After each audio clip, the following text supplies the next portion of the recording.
Chapter 14 रंग में भंग। मैंने कहा निकाल जाओ यहाँ से, सुनाई नहीं देता तुम्हें? हाँ। विजय गुस्से से टेबल पर अपने हाथ पछाड़ते हुए उठकर कहता है डॉट।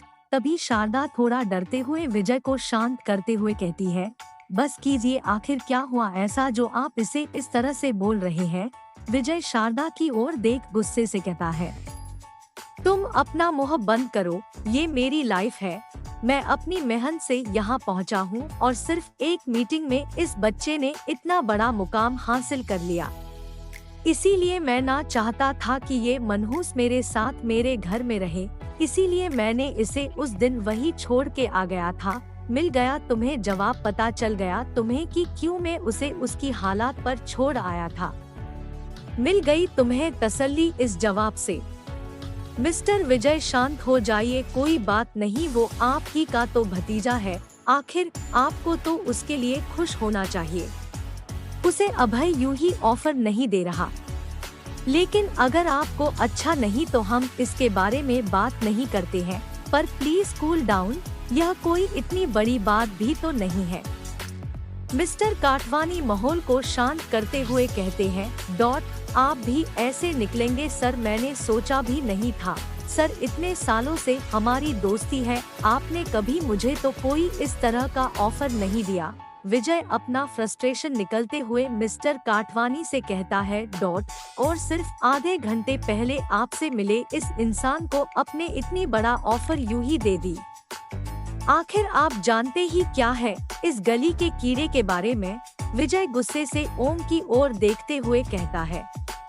उस वक्त ओम बस बिना कुछ हाव भाव के यूं ही शांत बैठ हुआ था अपनी जगह पर। डॉट बस अब बहुत हुआ, अब उसे ये जॉब इसलिए मिली क्योंकि इसका दिल साफ, उसमें काबिलियत है, उससे मिलने वाले लोग ये सब देख सकते हैं। लेकिन आप अपनी इस झूठी शान भरी आँखों से नहीं देख सकते। वो आपकी तरह अपना फायदा सोचकर बातें नहीं करता किसी से। शारदा भी अब खुद को रोक नहीं पाती, वो बोल उठती है, डॉट उसे आपकी तरह बस अपने बारे में सोचना नहीं आता। वो आपके पास आया सब कुछ भुला के जो आपने उसके साथ इतने सालों तक किया, क्योंकि आप उसका परिवार हो। उसे आपकी जरूरत नहीं है, पर वो अपने चाचा चाची के लिए आया क्योंकि वो परिवार में मानता है। फिर एक गहरी सांस लेके शारदा कहती है, अब बस बहुत हो गया आपका। वो मानता है कि कभी न कभी आप बदलेंगे, पर मैं अब जान चुकी हूँ यह चीज इस जन्म में तो मुश्किल है। अगर उसको यहाँ से निकालना है तो साथ में मैं, सोम्या और रिया भी ओम के साथ जाएंगे। विजय शारदा की बात को अनसुना कर गुस्से से कहता है, अपना मुंह बंद रखो और चुपचाप अपनी जगह पर बैठो, समझी? अब ओम से रहा नहीं जाता, वो अपनी जगह से उठते हुए बोलता है, बस हुआ चाचा जी, मैं आप लोगों को खुश देखने आया था, झगड़ा करवाने नहीं, पर मैं भूल गया था आप कभी नहीं बदल सकते। चाची आप शांत हो जाए, आखिर मेरी यहाँ जरूरत ही क्या थी? क्या आप चाहती थी मैं आपसे मिलने आता और ये सब देखता? प्लीज मेरी वजह से लड़ना बंद कीजिए आप लोग।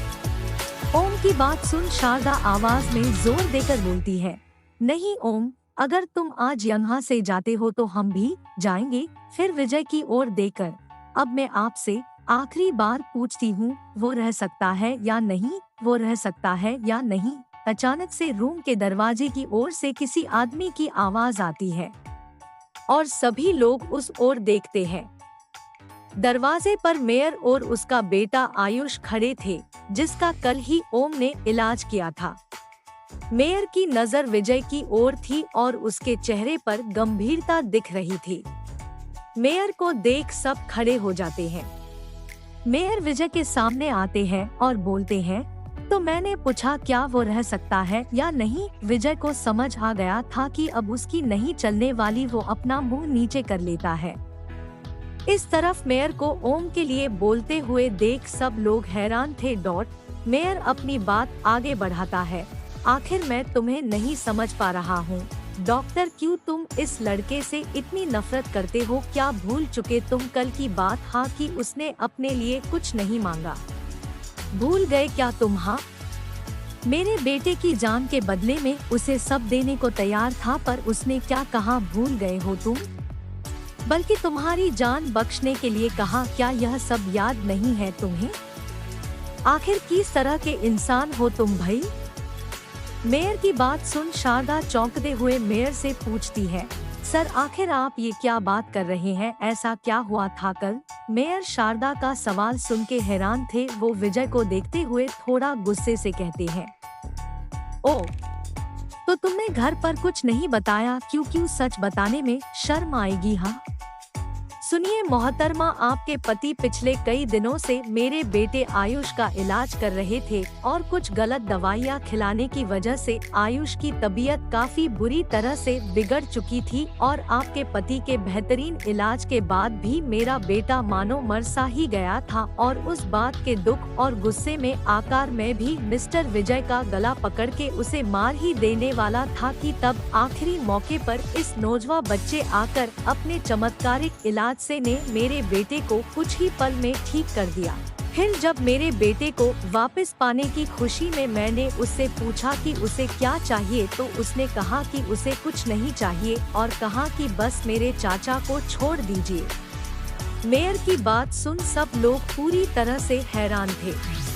मेयर फिर विजय से कहता है, मुझे समझ नहीं आता कि तुम कैसे इंसान हो यार। तुम्हारी जान इस बच्चे की वजह से बिल्कुल सही है। मैं सच बात रहा हूँ कसम से, अगर कल वो ना होता तो उसे आज यहाँ से निकालने के लिए तुम भी न होते।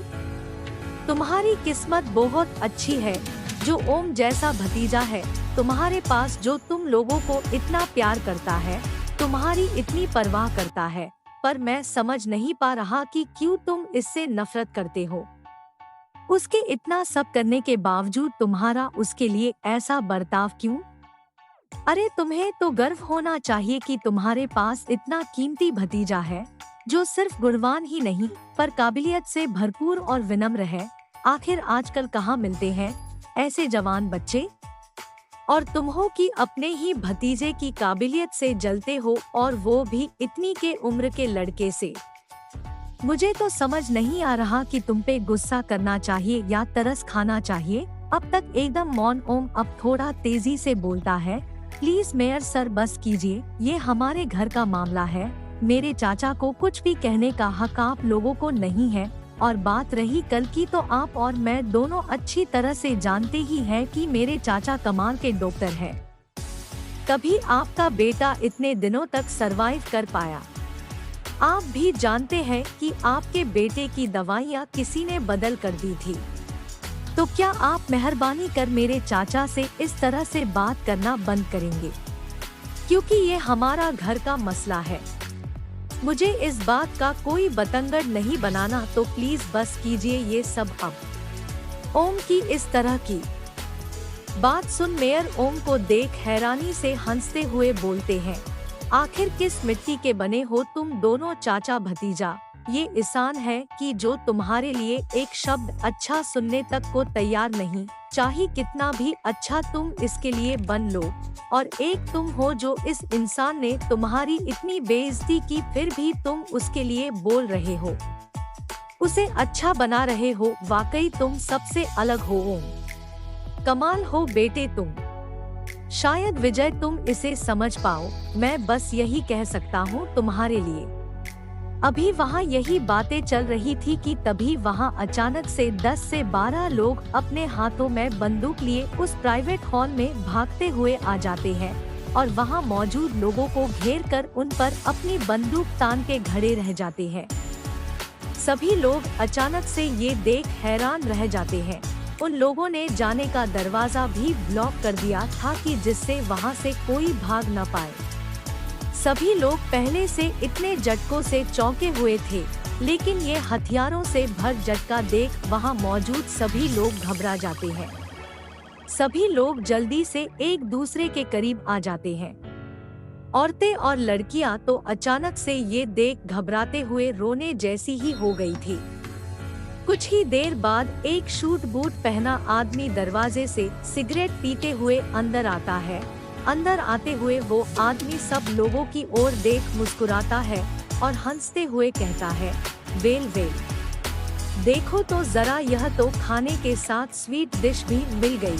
अब इसे कहते हैं न जैकपॉट। पापा खुश हो जाएगा आज तो, मेयर उस आदमी को पहचानते हुए गुस्से से कहता है। जेक, तुम यहाँ क्या कर रहे हो? और ये सब क्या हरकत है? आखिर क्या अपनी जिंदगी तुम्हें प्यारी नहीं है? क्या तुम जानते नहीं कि इसका अंजाम क्या होगा? हाँ, मिस्टर काटवानी भी मेयर का साथ देते हुए बोल उठता है। तुम तो हमारे बिजनेस राइवल उस सिंघानिया के बेटे हो ना? तुम यहाँ क्या कर रहे हो? वो आदमी मुस्कुराते हुए उन दोनों की ओर देखकर कहता है, हाँ बिल्कुल सही पहचाना तुमने काटवानी। और मेयर, माफ करना, तेरी मौत इतनी जल्दी नहीं आनी थी, पर क्या करे, तुझे गलत वक्त पर गलत जगह पर आने का बड़ा शौक है। जो तू यहाँ आ गया है तो तुझे और इन सब को जो गलत वक्त पर यहाँ मौजूद है उन्हें मैं बोनस के तौर पर मारूंगा, ठीक है? अब खुश मेयर हैरानी के साथ काटवानी की ओर देखते हुए बोलता है, काटवानी ये सब क्या चल रहा है यहाँ पर?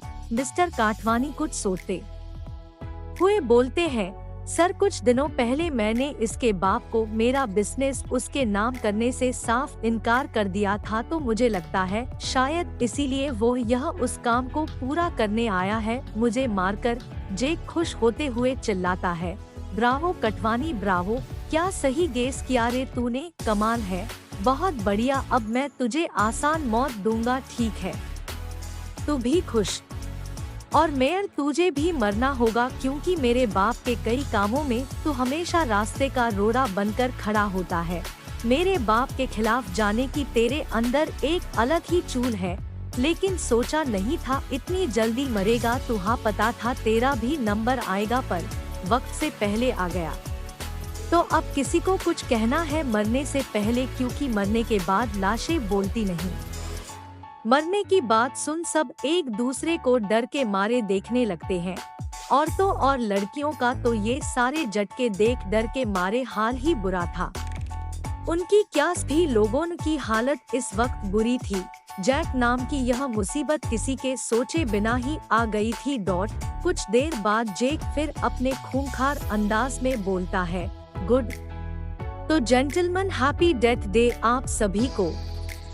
अब अपने भगवान का नाम लो और तैयार हो जाओ मरने के लिए। सो कम ऑन बॉयज, खून की नदियाँ बहा दो मेरे 3 गिनने पर, ओके? 3, 2 एंड 1। हे दोस्तों, कैसी लगी आपको कहानी? आगे की कहानी सुनने के लिए प्लीज चैनल को सब्सक्राइब कर देना। Thank you.